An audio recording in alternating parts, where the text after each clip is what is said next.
Sejam todos bem-vindos.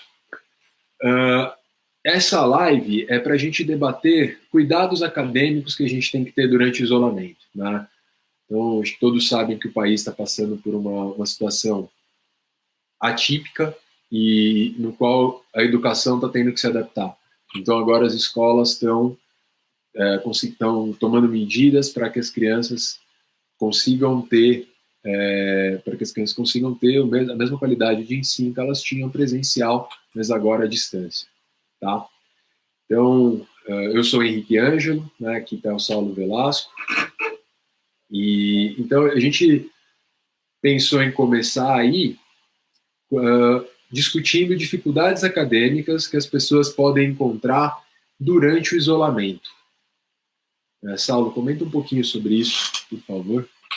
Que parte das dificuldades acadêmicas que algumas pessoas podem estar enfrentando agora, nesse momento de isolamento, em parte, algumas não se diferem muito de dificuldades que o estudante já tem enfrentado rotineiramente quando ele precisa estudar em casa, quando ele precisa realizar atividades acadêmicas em casa, sem a supervisão de um adulto, sem a supervisão de um professor, de um tutor, de um profissional, né? Isso, em parte, se deve ao fato de que o estudante, geralmente, ele desempenha em casa ações, comportamentos, atividades muito diferentes do que geralmente é requerido dele na escola, né? Então, na escola, a gente tem tradicionalmente um estudante que fica assistindo a aula expositiva, né, ouvindo o professor falar, e em casa ele tem que fazer muitas coisas diferentes e mais complexas que isso, né? Ele tem que estudar os materiais, extrair informações, pesquisar, escrever, se organizar. Enfim, há uma discrepância muito grande, né, entre o que a escola geralmente ensina para o aluno em sala de aula e o que ele tem que fazer em casa, né? Acho que, em parte, começa daí. E outro ponto é que a escola, por focar, né, na transmissão de conteúdos, né, essa ideia de que o professor é alguém detentor de conhecimento, alguém que deve passar o conhecimento para o aluno que vai receber isso, a escola acaba ensinando mais conteúdos, né, mais conhecimentos verbais, linguísticos, geralmente, e pouca habilidade de estudo, né? Tradicionalmente não tem sido o foco das escolas ensinar o aluno a estudar, a ser autônomo, a se organizar, a planejar, né, a estudar textos de maneira ativa, né, diferente de simplesmente ler, a extrair informações desse texto, a construir coisas, né? Então, acho que essa é uma questão histórica que se agrava agora no momento de isolamento, em que parte do que o estudo, quase, né, toda a atividade do estudante agora passa a ser distante, passa a ser sem supervisão e passa a ser, né, ele se virando sozinho ali. Então, se a gente for olhar lá para trás, bem no início da educação, quando tinha um professor para um aluno, quando aquela ideia de um tutor, um mentor que ia acompanhando a pessoa, a gente tinha um ensino personalizado, a gente conseguia ir o aluno conseguia ir avançando ali, e essas lacunas acabavam não sendo um problema tão grande, né? Nesse cenário, Saulo, a gente tem visto, né, acho que 3 posturas diferentes das escolas. Então, as escolas têm tomado algumas atitudes já diante disso, inclusive a gente esperou para fazer essa live, e faz muito pouco tempo que a gente tem uma noção clara de quais foram as atitudes das escolas frente ao isolamento, né?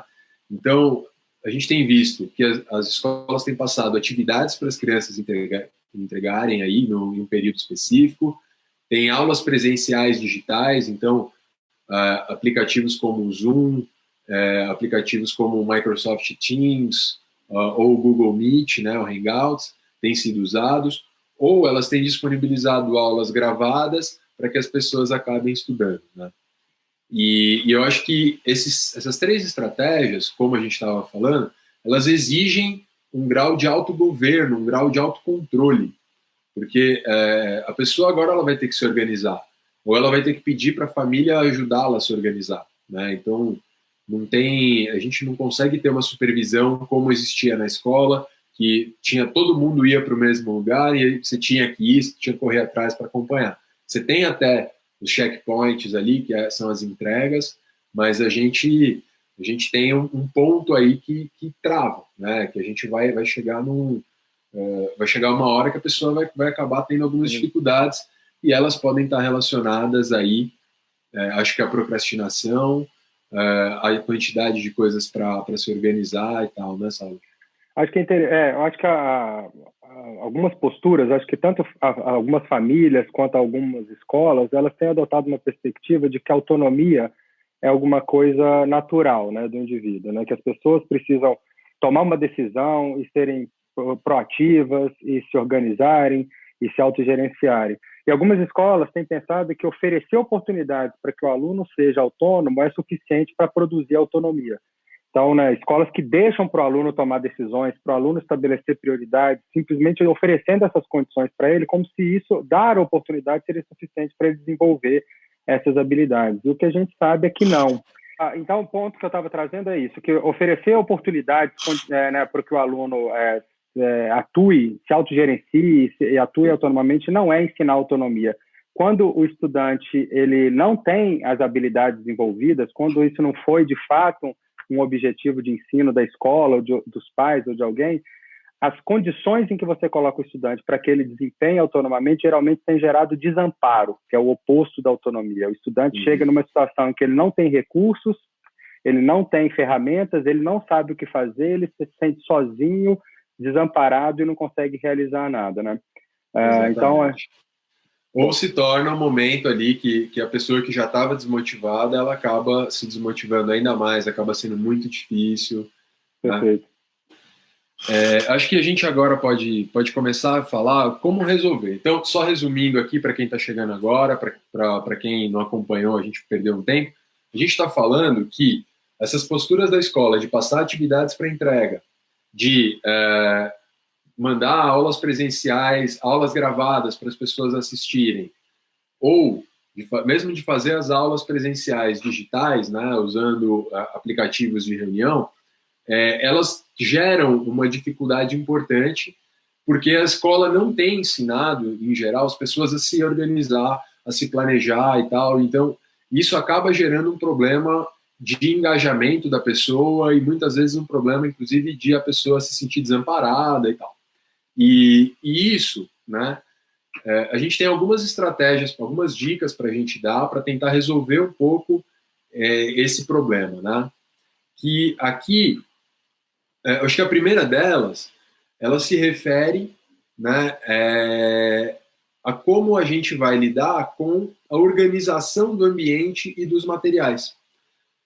Porque uma coisa que acaba acontecendo quando a gente vai estudar em casa é que tem muita coisa que distrai aquilo que a gente precisa fazer. Isso vale para quem está fazendo home office, tá tudo bem.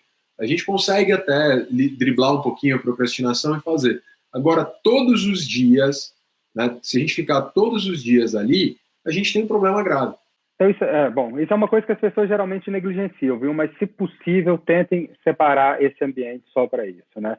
Separar o local de descanso, o local de se divertir e o local de trabalhar. Isso não é um luxo, não é uma recomendação, e tem pesquisas que mostram que é mais eficaz. A gente acaba, as condições do ambiente em que você está acabam se associando a esse comportamento de estudar, e você, quando sentar nesse momento, a tendência mais importante, mais, né, prevalente é essa, de estudar ou de trabalhar por aí.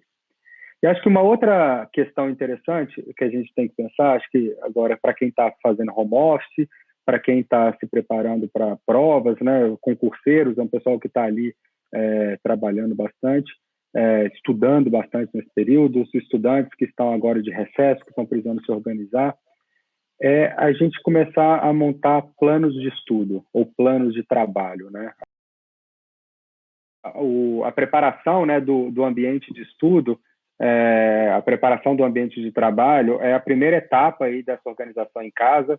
Acho que, além do ambiente, acho que você tem que se preparar também pessoalmente, né, para o estudo ou para o trabalho. Eu acho que isso já virou um clichê nesses dias atuais. Muita gente tem dito isso, eu já vi várias pessoas falando em lives, inclusive, mas não é uma questão menor. Mas, por exemplo, você acordar de manhã, você tomar o seu café da manhã, tomar um banho, se vestir como se você estivesse saindo para o trabalho, né? Isso é muito importante, né? Para criar exatamente parte do seu corpo, parte do seu vestimento. Isso tudo é ambiente, né? quando eu estou de pijama, geralmente os comportamentos que eu imito de pijama é deitar na cama, ver um filme, ficar deitado. Se eu estou de bermuda, né, se eu estou de chinelo, geralmente é o jeito que eu me visto para me divertir, para tomar uma cerveja com os amigos, para ir pegar um sol, uma piscina, andar. E quando eu ponho uma calça, ponho uma camisa, um tênis, sapato, geralmente eu estou indo para o trabalho, estou indo estudar, fazer alguma coisa desse tipo. Então, quanto mais você conseguir manter o padrão que geralmente você realiza no seu dia a dia, seja em termos de ambiente quanto de modo de se vestir, os horários que geralmente você estudava ou trabalhava normalmente, quanto mais você conseguir preservar isso tudo, maior a probabilidade de você conseguir realizar aquilo que você se propôs. Tá? Então, é muito importante a gente tentar, de alguma forma, manter aquelas rotinas que a gente já vinha mantendo. O nosso corpo, de alguma forma, ele já está acostumado com esse padrão, com essa forma, e a gente aproveita isso, essa tendência nossa a agir dessa maneira. Isso. Então, eu acho que é importante, além disso tudo, né, a gente tentar manter o máximo que a gente puder horário fixo, né, pensando nisso que você colocou. Então, para realizar as atividades acadêmicas, né? Tem alguns clientes que eu ainda continuo trabalhando nesse período que eu tenho discutido que é importante você deixar um horário, aquele horário você vai fazer aquilo e todos os dias você vai se organizar para estudar naquele horário. Parou de estudar ali, você vai sair do ambiente, você vai para um lugar exclusivo para diversão, uma coisa que você é um lugar onde você não vai ficar trabalhando, onde você não vai estudar, onde você não vai fazer nada. Você vai ali assistir Netflix, você vai fazer festa com os amigos pelo Facebook, pelo Skype, pelo Skype, por onde você quiser. Eu acho que o importante aí é a gente pensar essas possibilidades aí de a gente ter de a gente conseguir fechar uma rotina, né, Salvo? Acho que é você ter, quanto mais comum for, quanto mais importante tiver na tua rotina ali, ó, esse horário eu faço isso. Quanto isso for mais saliente, maior a probabilidade de você se engajar em uma atividade, menor a probabilidade de você procrastinar.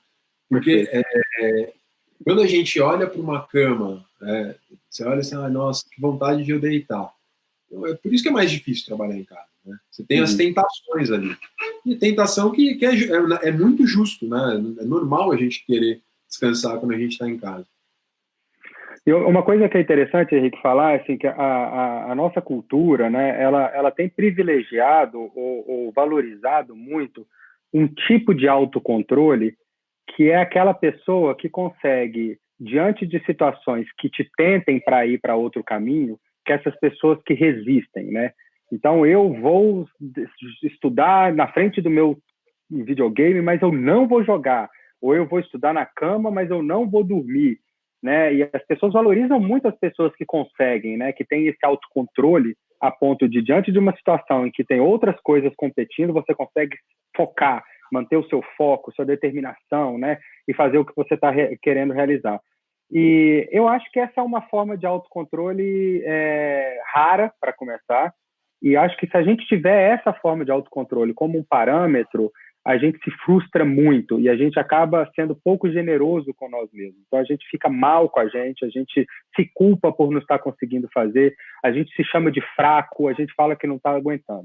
Então, uma forma de autocontrole igualmente eficaz e, do meu ponto de vista, igualmente legítimo, é você conseguir organizar o seu mundo para evitar que esses outros comportamentos que vão competir com as ações que você precisa executar ocorram. Né? Então, essa é uma forma genuína, igualmente legítima, e uma forma que poucas pessoas valorizam. Então, eu me organizar, desligar celular, desligar o Wi-Fi no momento que eu precisar ler um texto, colocar o celular no modo avião, o próprio computador no modo avião, essa é uma forma de autocontrole, porque se autocontrolar é você organizar o seu mundo, o seu cotidiano, a sua rotina, para você desempenhar as ações que você quer desempenhar, para você realizar as atividades que você quer realizar. Então, por exemplo, um fumante, a pessoa fumante, ela não vai ser mais autocontrolada se ela mantiver o cigarro dela no bolso e não fumar. Ela pode ser autocontrolada se ela deixar o cigarro em casa e não levar dinheiro para comprar. É igualmente válido esse tipo de autocontrole. E, na verdade, ele é mais eficaz do que o outro. Né? Então, quando a gente não se coloca em rascadas, às vezes a gente se sabota, a gente se coloca em ciladas. Se você conseguir antecipar né, as situações em que geralmente vão te levar para caminhos que estão distantes dos seus objetivos ou dos seus valores, você tem que se prevenir para não entrar nessa roubada. E se prevenir, antecipar suas ações, saber que se você for para determinado... Por exemplo, sexta-feira à noite eu vou sair, mas sábado de manhã eu tenho que estudar às 8 da manhã. Mas eu vou sair, eu vou para o bar e vou beber pouco. Olha, muito difícil conseguir. A gente tem uns comentários aqui no Facebook, né? A Georgia falou que faz diferença sim para ela o preparo home office. Ela falou que nunca tinha trabalhado em casa, mas com isolamento social ela precisou adotar essas medidas e tem produzido melhor. Uhum. E olha, a Gabriela Bezerra, esse negócio de atividade domiciliar e aula online, ela não está conseguindo ter foco. Né? Olha, então, acho que o que a gente podia falar para a Gabriela, né? Gabriela, acho que para a gente começar, acho que entrar numa coisa que o Henrique prometeu aí e tal, acho que a gente tem que montar um plano de trabalho. Um plano de trabalho que, de forma alguma, é diferente de um plano de estudos. Né? Basicamente, a gente iniciar listando todas as atividades que a gente precisa realizar. Tá? Acho que um plano de trabalho, ele para ser bem eficaz, ele deve ter um espaço de tempo curto, ou seja, eu vou planejar minha semana, no máximo uma semana, ok? A gente pode até ter planejamentos de médio e longo prazo, mas o que nos mantém no trilho é a maneira como a gente planeja a nossa semana. E planejar a nossa semana significa a gente listar todas as atividades que a gente precisa realizar. Todas as atividades que a gente... Que foi? Que a Geise falou, estou com você, Gabi. Então, então a gente está ajudando um monte de gente. Essa seja a dificuldade da maioria das pessoas, o que não significa, inclusive, não seja as nossas próprias dificuldades. Todos nós temos as dificuldades. Então, você colocar no papel os momentos, todas as atividades que você precisa realizar. A outra coisa que a gente precisa, o próximo passo a partir daí, é a gente ver quais são as atividades fixas que a gente já tem no nosso dia, né? Quais são as nossas coisas da rotina. O momento do autocuidado, o momento de tomar banho, de tomar um café da manhã, de relaxar, né? Qual é o momento que eu almoço, que eu janto, o momento que agora eu vou me dedicar à minha família, porque a gente está confinado em casa aqui, isolado. Eu, no meu caso, com uma criança de 5 anos de idade, eu e minha esposa estamos trabalhando, então a gente tem que alocar o nosso tempo, distribuir o nosso tempo, inclusive o tempo que cada um vai estar com o Francisco, que é uma criança que ainda não brinca totalmente autônoma. Então, a gente precisa definir o que a gente tem que fazer no dia, desde as tarefas de trabalho, de estudo e as outras tarefas de autocuidado. Então, montar uma planilhazinha semanal, assim, de você pegar segunda, terça, quarta, quinta, sexta, sábado, domingo, e separar pelo menos as atividades que a gente tende a realizar de manhã, de tarde e de noite, eu acho que é um primeiro passo para a gente começar a organizar. Depois, listar todas as atividades que a gente precisa realizar no trabalho ou para o estudo, né? E aí, a segunda etapa é definir prioridades. Acho que o Henrique vai apresentar aí uma forma de como agora... Porque depois que eu listei tudo que eu preciso fazer, o próximo passo é o que eu faço primeiro, o que é mais importante. É definir, né, as prioridades para poder estabelecer metas, né? Perfeito. E você sabe, Saulo, a gente montou, né? Acho que dá para a gente falar isso, que a gente montou o DMC, que é o Decision Making Canvas, que é para ajudar as pessoas a se organizar. Então, Decision Making é tomada de decisão. Tomada de decisão. Então, é um canvas de tomada de decisão. Eu vou colocar uma fórmula aqui no Facebook. Tá? O pessoal que está no Instagram, a fórmula é a seguinte. Prioridade, tá, é igual a 4 vezes a urgência, tá, mais quantidade, mais esforço, mais importância. Beleza? Porque essa formulinha a gente tentou fazer para acontecer assim, ó. Se você vai tentar calcular qual que é a prioridade daquilo que você precisa fazer. Então você vai ver... Só para respondendo agora, inclusive o Renan, que acabou de perguntar isso, por onde começar. Então, o Renan está lá no Facebook perguntando. Essa é uma ferramenta para te ajudar a tomar essa decisão de por onde começar. Isso é que o Henrique está explicando agora. Exatamente. E depois eu quero responder aqui a Vânia. A Vânia. Está na hora de parar. Depois a gente fala disso, viu, Vânia? No Insta. Então, assim, a gente vai organizar. Então, urgência. O que você vai fazer? Você vai atribuir uma nota de 1, 2 ou 3, beleza? Então, 3 é se for muito urgente, 2 se for mais ou menos urgente e 1 se não for tão urgente. Então, é uma medida subjetiva aí. E urgência, só para ficar claro, tem a ver com o prazo de entrega daquela Exatamente. atividade. Aquilo que é mais urgência é o que é para amanhã, é mais urgente. O que é para daqui a uma semana é médio, para que daqui a um mês é menos urgente ainda, ok? Exatamente. Então, essa urgência é o prazo que você tem para entregar. Quanto menor o prazo, maior a urgência, tá? Aí a gente vai ter a quantidade, que a quantidade, essa quantidade, ela é um número também estimado. Então, você vai pegar dentro de todas essas atividades, você vai falar, tá, essa aqui tem muita coisa para fazer. Então, você vai pôr 3. Essa aqui tem mais ou menos 2. Essa aqui é bem pouquinho, ela é rápida, tem pouca coisa para fazer, 1, tá? Ok? E a quantidade, gente, tem a ver também com o tempo que você vai alocar para aquilo, ok? Então, é uma relação direta com o tempo, ou seja, uma coisa que eu vou realizar em 4 horas, eu vou pontuar mais do que uma coisa que eu realizo em 30 minutos. Uma coisa que eu preciso de 2 dias, eu vou pontuar ainda mais. Ok? A quantidade tem a ver com o tempo que eu vou alocar naquela atividade ali.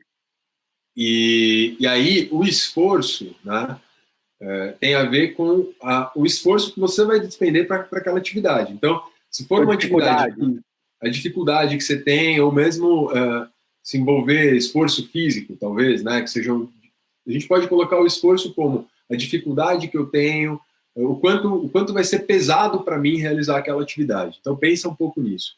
Né? Então, vou dar um exemplo. Imagina o seguinte, eu preciso estudar economia, porque agora eu preciso me organizar, né, para sair dessa crise aqui sem falir, mas eu não sou bom de matemática.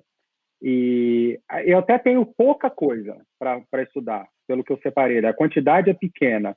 Mas como eu não tenho familiaridade com matemática, com cálculos e coisas do tipo, o esforço que eu vou ter naquela atividade vai ser muito elevado, porque eu não tenho os pré-requisitos necessários para desempenhar aquilo com fluência. Então, eu vou precisar, né, me dedicar mais tempo, né, ler outras coisas, isso tudo aumenta o nosso esforço aí. Isso. E aí a gente tem, né, aí a importância. A importância é o seguinte, o que vai acontecer caso você não faça aquela atividade? Então, eu vou perder o emprego se eu não fizer, eu vou reprovar na matéria, eu vou acabar perdendo o fio da meada das disciplinas. Então, você vai ter que fazer um exame aí da importância que aquilo tem na tua vida. Então, se for muito importante, é 3, se for mais ou menos importante, 2, se for pouco importante, 1. Tudo bem? Colocando isso, você vai fazer o cálculo que é 4 vezes, tá, a urgência, mais quantidade, mais esforço, mais importância. Para cada uma das tarefas que você listou. Então, só para quem não está muito familiarizado ainda com fórmulas matemáticas, a gente vai ter que substituir as letras pelo valor que você atribuiu para cada atividade. Então, se na atividade A eu atribuir o valor 3 para urgência, eu vou multiplicar 4 por 3. Tá? Parece óbvio, mas eu preciso pegar todo mundo que não tem, que tem, inclusive, a versão matemática. Se a quantidade de matéria é 2, eu vou mudar o Q para 2. Né? Aí, entenderam? Eu vou substituir as letras pelos valores que eu atribuí para cada uma das atividades que eu listei ali. Aí, depois disso tudo, né, depois que vocês fizeram tudo isso, o que vocês vão fazer? Vocês vão pegar o número que for maior, vai ser aquela atividade que é mais prioritária, aquela que você tem que começar por ali para se organizar. E aí você consegue ter uma lista de prioridades. É claro que pode ser que essa ferramenta não dê conta de ser tão precisa assim, mas a gente fez alguns testes, tá? E esses testes têm apontado que ela tem ajudado bastante as pessoas a começar a se organizar para estudar. Então, acho que essa ferramenta é bem útil e a Geise perguntou se a gente pode compartilhar no Face. Geise, é o seguinte, a gente vai deixar ela disponível no nosso site, daqui a algum tempo, a gente vai formatar ela bonitinha e tal, e a gente vai deixar ela disponível no site da Lupa, tá? Quando estiver disponível no site, a gente avisa no Facebook e também eu aviso nas próximas lives que a gente for fazer.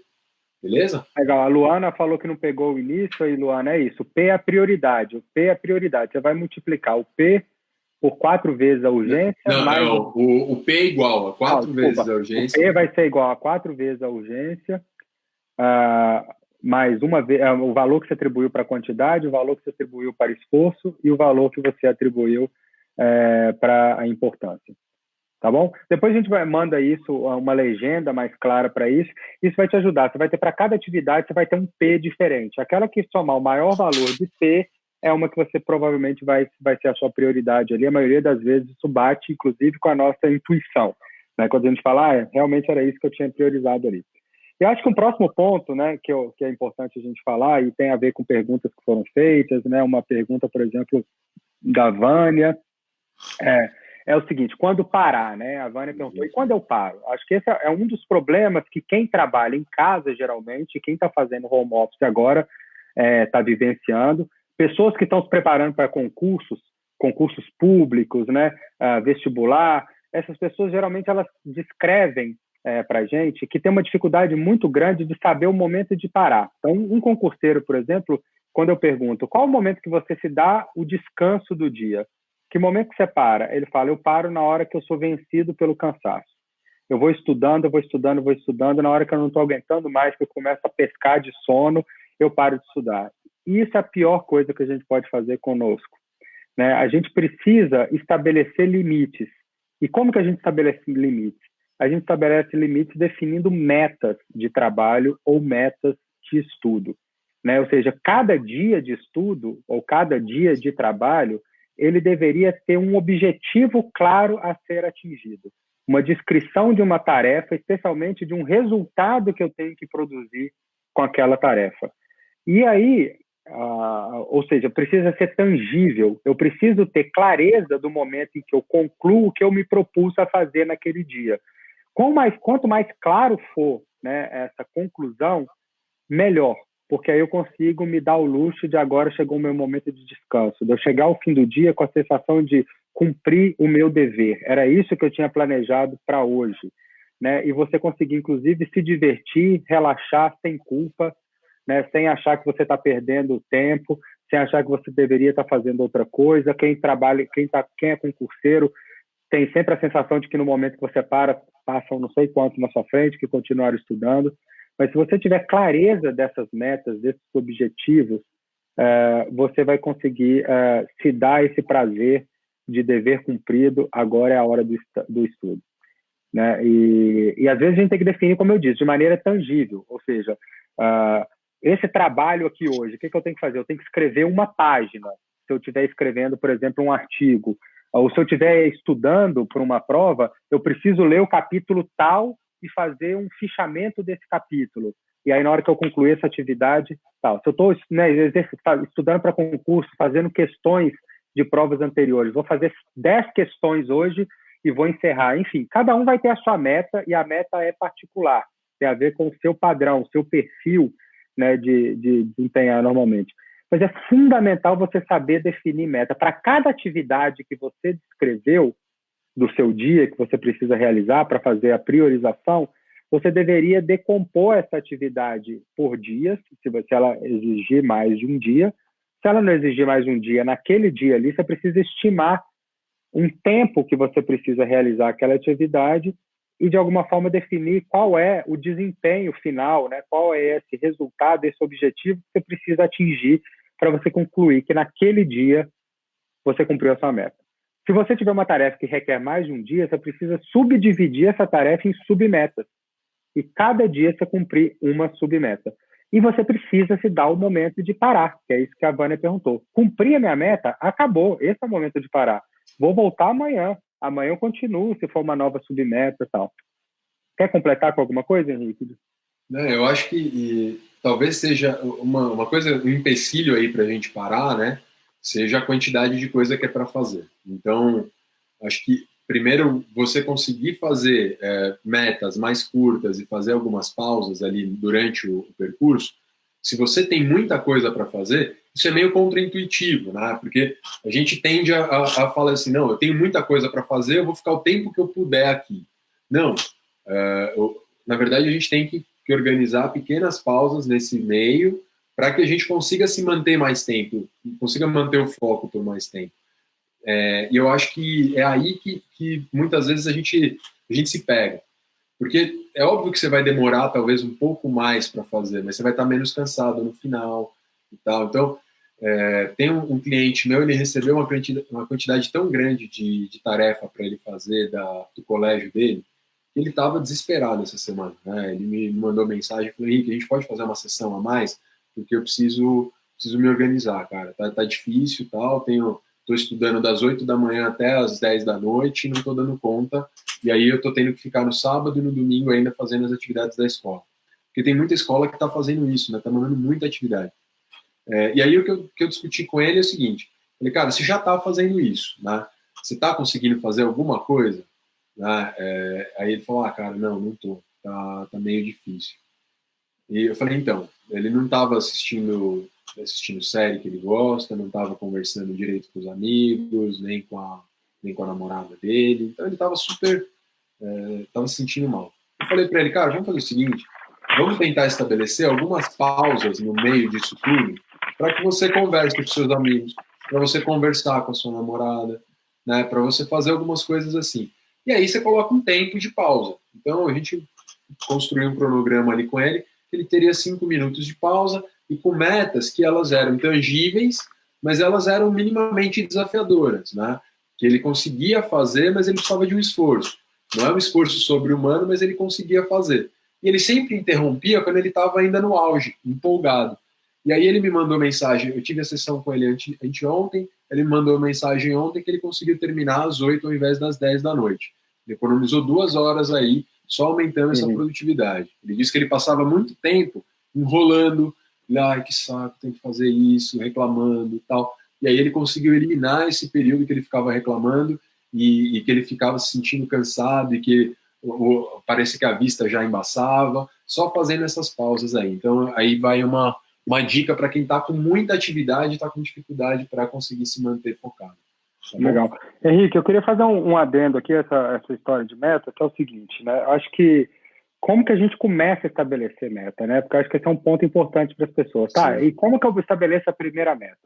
Eu acho que quando a gente está no campo do autocontrole ou do autogerenciamento, né, que é você organizando as condições para o seu próprio trabalho ou para o seu próprio estudo, um pré-requisito para eu conseguir me autogerir, para eu conseguir me autocontrolar, é eu me conhecer.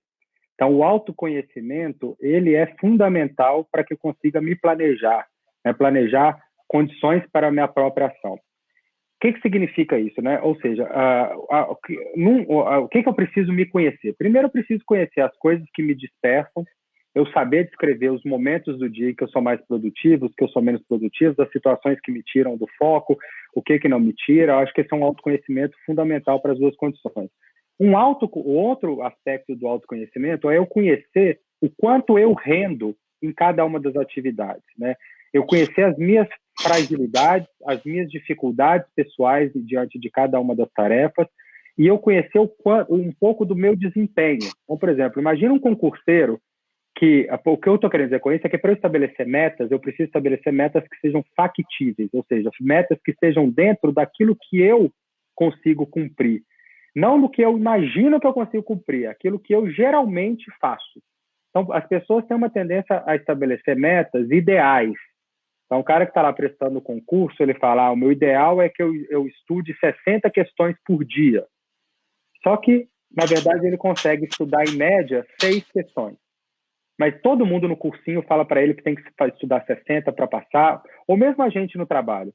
A gente fala, eu preciso cumprir esses 5 relatórios, eu preciso redigir 5 relatórios, eu preciso fazer tantas reuniões, eu preciso escrever, preciso ler, enfim, qualquer que seja o meu trabalho. Tem uma coisa que a gente considera como ideal e tem uma coisa que é o que é factível, é aquilo que geralmente eu consigo fazer. Então, o estabelecimento de metas, ela começa com uma mensuração do seu próprio desempenho. Você tem que passar um tempo, uma semana, 10 dias, tentando registrar quanto você faz de cada uma das tarefas que você está se propondo. Quantos textos você lê, quantas páginas você geralmente lê, quantos exercícios você faz, quantos relatórios você escreve, quantas reuniões você consegue preparar, enfim, quantos textos você consegue ler. E depois de você ter o seu padrão, a sua média, você está no momento de começar a estabelecer as metas, que é o que o Henrique falou, tem que ser factível e desafiadora. Precisa de ser desafiador para ter um valor motivacional ali. E aí, o que eu vou fazer? Eu vou pegar aquilo que geralmente eu faço, a minha média está longe de ser o que é o meu ideal, e aí eu vou traçar um pouquinho acima dessa minha média, mas dentro de alguma coisa que eu já vi que eu sou capaz de fazer, que eu já registrei que eu fiz em algum dia. E aí eu coloco a minha meta aí. O objetivo de se traçar uma meta é você atingir a meta. A gente não pode traçar metas que nós vamos nos boicotar. Então, eu estabeleço uma meta longe demais, eu mesmo estabeleço, eu tento cumprir, não consigo e eu fracasso. Então, eu estou, ao invés de organizando o meu estudo, eu estou planejando o meu próprio fracasso, ou o meu próprio fracasso no trabalho.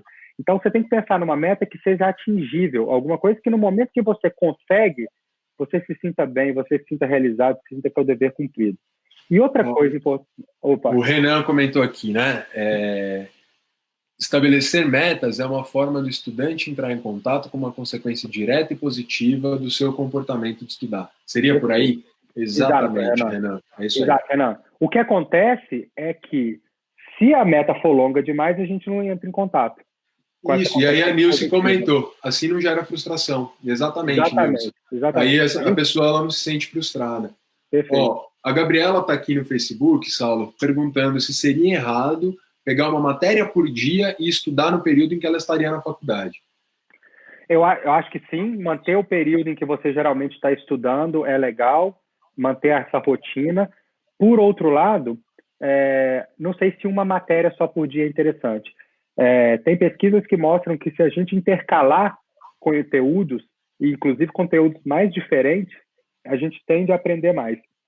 Então, por exemplo, é mais interessante eu intercalar um conteúdo de exatas com um de humanas, e um de exatas e um de humanas, do que fazer baterias longas de estudo de humanas, baterias longas de estudos de exatas. Né? Quanto mais intercalado, mais interessante. Porque a gente realmente precisa de pausas numa atividade para a gente aprender. Por incrível que pareça, a gente continua aprendendo no momento que a gente não está mais estudando. Né? Inclusive, dormir bem. Opa, acabou a minha transmissão. O vídeo no Instagram, ele acabou. Vamos continuar aqui. Vou só abrir. Tem como reiniciar o Instagram, não? Tem. Só um minuto. Então, reinicia, boa. É porque ele trava depois de 1 hora o Instagram. Tá. Então, só vai lá para você assistir, Saulo. Então, para a gente concluir. Tá onde? Tá. Vai lá. Do Facebook tá tranquilo ainda. Ó, o Edson Belo, que inclusive é o meu padrinho. Henrique, não entrou aqui ainda, tá? Ó, aí, ó. Apareceu já. Já tem um monte de gente assistindo. Mas eu não... Aqui, ok. Solicitar. Enviar a solicitação. Entrou? Entrou e você está sendo adicionado. Opa, ó. Pessoal aí entrando. Ó, tem o pessoal já me avisando no Instagram, aqui, ó, no WhatsApp que caiu, e eu tô avisando que voltamos. Voltamos aqui, gente. Só que a Lari falou que voltamos sem som. Oh, os dois estão sem som? Eu também não tenho som? Só o Saulo que sumiu. Agora sim, Lari. Saulo tá. Legal. Todo mundo aí? Voltou, perfeito. Vamos lá. Então, gente, olha... o Edson falou aqui, cuidado com o roubador de tempo, né? Que a TV, o WhatsApp, Instagram e tal. É isso mesmo, padrinho, porque a gente tem que organizar, a gente tem que eliminar os distratores, né? Tudo aquilo que a gente normalmente passa muito tempo fazendo, a gente vai ter uma tendência a continuar fazendo. Então, a ideia é a gente tentar eliminar isso. Por exemplo, trabalhar, se você precisa, né, ter um foco ali na leitura de um texto, você precisa trabalhar com o texto, estudar aquele texto bem, você deixa o celular de lado. Até você concluir. Você pode estabelecer um tempo, inclusive, para você parar e tal, mas isso é super importante mesmo, então tá certíssimo. Eu acho que, só completando isso, eu acho que esses roubadores de tempo, eles são recompensas importantes para o cumprimento de metas. Exato. Não é que a gente tem que excluir isso do nosso dia, é a questão em que momento eu acesso isso. Né? Então, se eu definir metas claras, objetivas, com desempenhos tangíveis, que eu posso mensurar, que eu posso medir, que eu posso registrar, eu concluir, tudo bem ir para a televisão, tudo bem ir para o Instagram, tudo bem ir para as redes sociais. Não tem problema nenhum. Uma coisa importante, gente, que eu não falei antes sobre o estabelecimento de metas, né? É que a partir desse autoconhecimento, parte desse autoconhecimento que eu discuti com vocês, ele vai ser construído tentando, né? Então, as primeiras metas que vocês definirem, elas não vão ser metas precisas. É muito provável que no início a gente superestime a nossa motivação. O Nicolau entrou, a Grace entrou, um abração para o pessoal. Opa, e aí, Nico? É muito provável que no início, no estabelecimento de suas metas, você não vai ajustar corretamente a meta. Você vai superestimar você mesmo, sua motivação, vai superestimar o seu tempo. E o que é importante é você ir aprendendo com o processo, né? Se você definir sempre isso, uma meta tangível, um objetivo claro, com um produto que você consiga ter clareza que você atingiu, se você não cumprir na primeira semana, aí vem um momento da autogenerosidade. Você precisa ser generoso consigo mesmo, entender que você está aprendendo, inclusive, sobre você. A maioria das pessoas nunca mediram o tempo que elas gastam nas atividades, nunca mediram a quantidade de tarefas que elas conseguem realizar. Portanto, é normal que a gente não tenha um autoconhecimento muito desenvolvido a respeito disso. Então, no momento que você começa a definir metas e ajustar a meta de uma semana para outra, você está se dando uma oportunidade, inclusive, de se conhecer. E você começa a aprimorar gradualmente a sua capacidade de estabelecer metas factíveis que sejam também um pouco desafiadoras, né? Então, você tem que ir ajustando essas metas. O que eu estou querendo dizer é o seguinte, não desista. Na primeira, na segunda semana, se você definir uma meta que você não consegue atingi-la, você está aprendendo ainda, está aprendendo sobre você está aprendendo a calibrar essa meta. E no momento que você conseguir, você se dá esse luxo, né, esse prazer de sentir que está com a missão cumprida, que hoje eu posso descansar, que eu posso, né, que eu cumpri tudo aquilo que eu tinha planejado para aquele dia. Bom, a gente tem mais 2 tópicos aqui, a gente vai tentar falar rápido deles, que um é como assistir aulas presenciais digitais, né? Eu acho que essa é uma pergunta que muita gente tem feito, vários alunos, né? A universidade que eu trabalho, a gente talvez comece a entrar nesse mesmo sistema. Então, tá aí algumas dicas que eu acho que vão ser importantes para as pessoas. É claro que pode ser um pouco diferente, né? Você está na sua casa e você assistir outra pessoa ali. Então, a mesma coisa que vocês estão fazendo na live é o que vocês vão fazer, só que numa aula. Só que a aula, ela tem um conteúdo mais denso, tal, não é um bate-papo que nem a gente está fazendo normalmente. Tem uma estrutura um pouco mais densa. Então, acho que é importante você se manter anotando, mais do que... Eu sempre falo isso para os meus alunos em sala de aula, né? Que é importante anotar. Eu gosto de ver aluno com papel na mão, com caneta na mão. Mas quando você está assistindo uma aula pelo computador ou pelo celular, você tem que anotar muito mais. Porque a anotação ela vai mantendo a sua atenção na aula e ela vai mantendo o diálogo que você está tendo com aquele conteúdo. Quando existe a possibilidade, com turmas pequenas, né, eu sei que existe a possibilidade de abrir o microfone para falar. Então, os cursos que a gente está dando pela Lupa agora, as turmas estão pequenas por enquanto, então a pessoa abre o microfone e ela fala com a gente e tal, e perfeito, a gente consegue conversar como se a gente estivesse um na frente do outro. Agora, quando as turmas estão muito grandes, essa pergunta acaba sendo feita de maneira escrita. Então, você tem que escrever no chat ali do programa que você está usando, e aí você vai começar a responder isso daí. Como você sabe que não é simples, né, você conseguir tirar uma dúvida ali numa aula online, eu acho que anotar a dúvida, né, caso não seja o momento para você perguntar, é importante, mas escrever a dúvida ali, eu acho que ajuda. Então, fazer as anotações, e principalmente ali no meio da anotação, você sentiu que acabou não dando conta, você não aprendeu algum conteúdo, o que aconteceu? Você estava ali, você travou, anota aquela dúvida para você, tá? Aí você pergunta no chat, pergunta ali, você vai conseguir formular melhor aquela tua dúvida, e aí a aula vai conseguir ter um andamento igual ela tinha normalmente. Quer adicionar alguma coisa, Sal?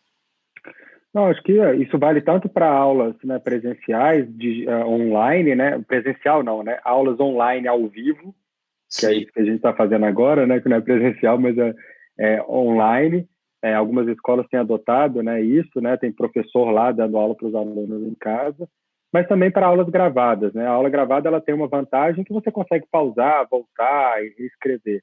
Mas o ponto importante, e acho que isso não difere muito de ler um texto, por exemplo, é que você precisa ser ativo no momento que você está entrando em contato com algum conteúdo, né? E quanto mais ativo você for nesse momento, mais você aprende.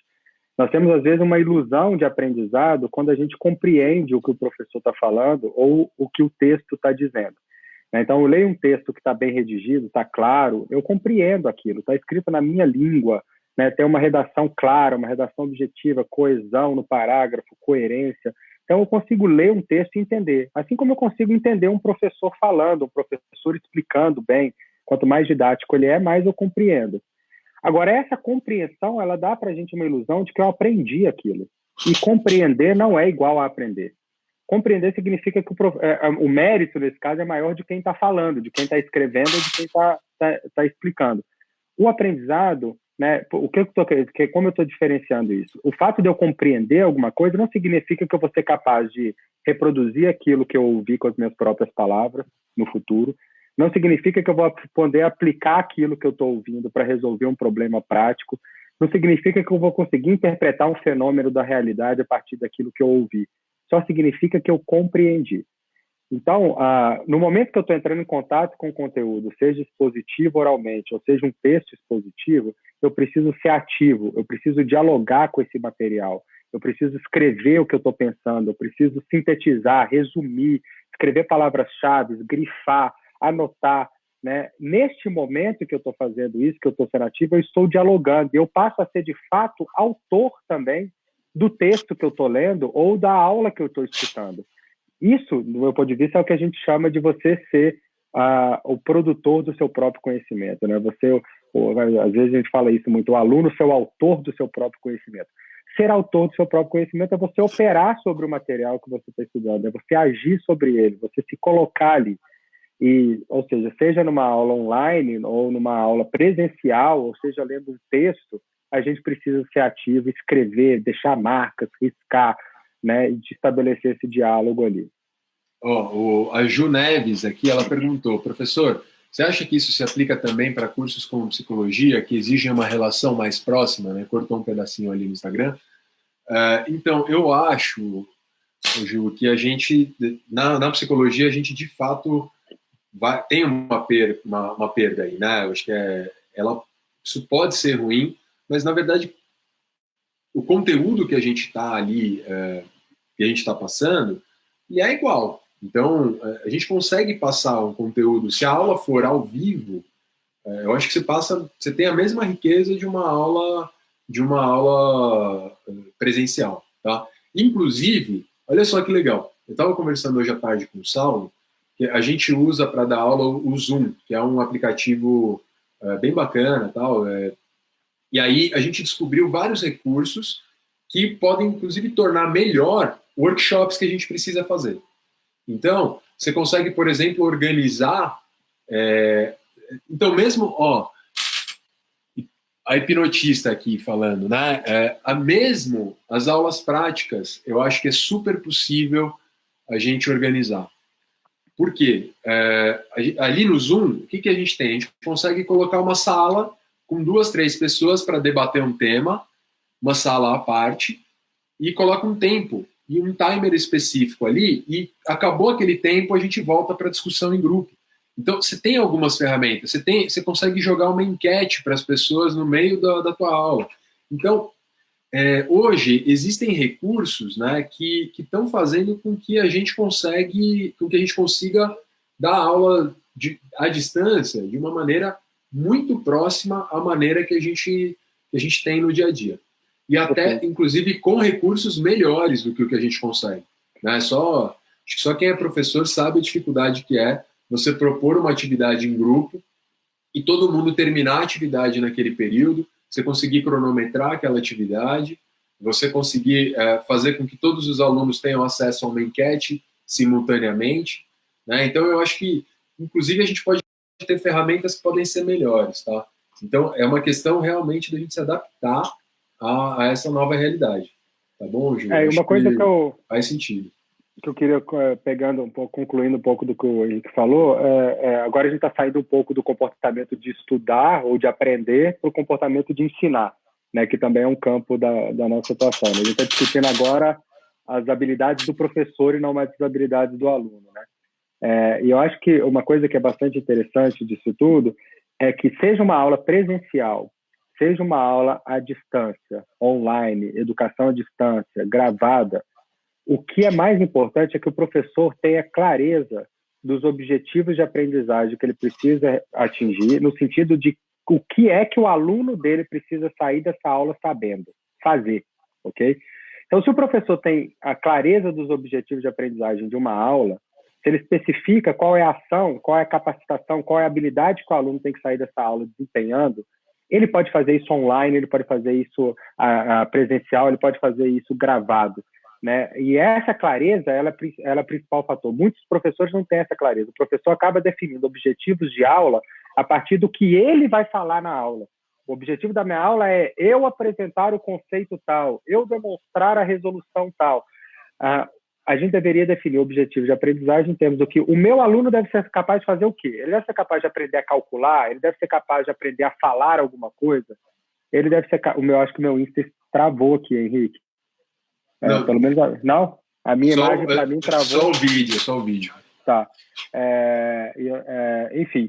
E definir, então, qual é a ação, né, que o aluno deve ser capaz de desempenhar naquela aula.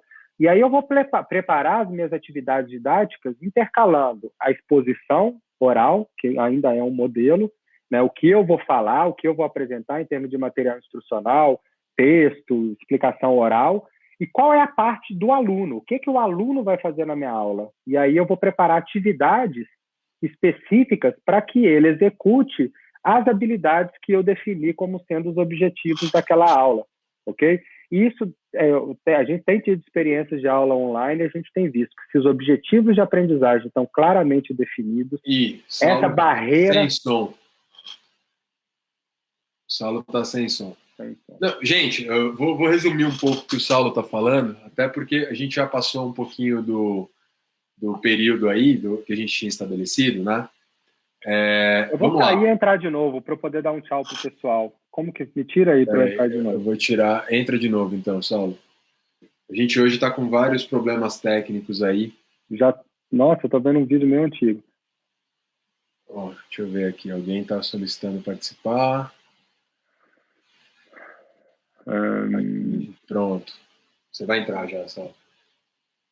Então, pessoal, completando um pouco aí, só terminando o que o Saulo colocou, né? Eu acho que essa é uma dica mais para os professores.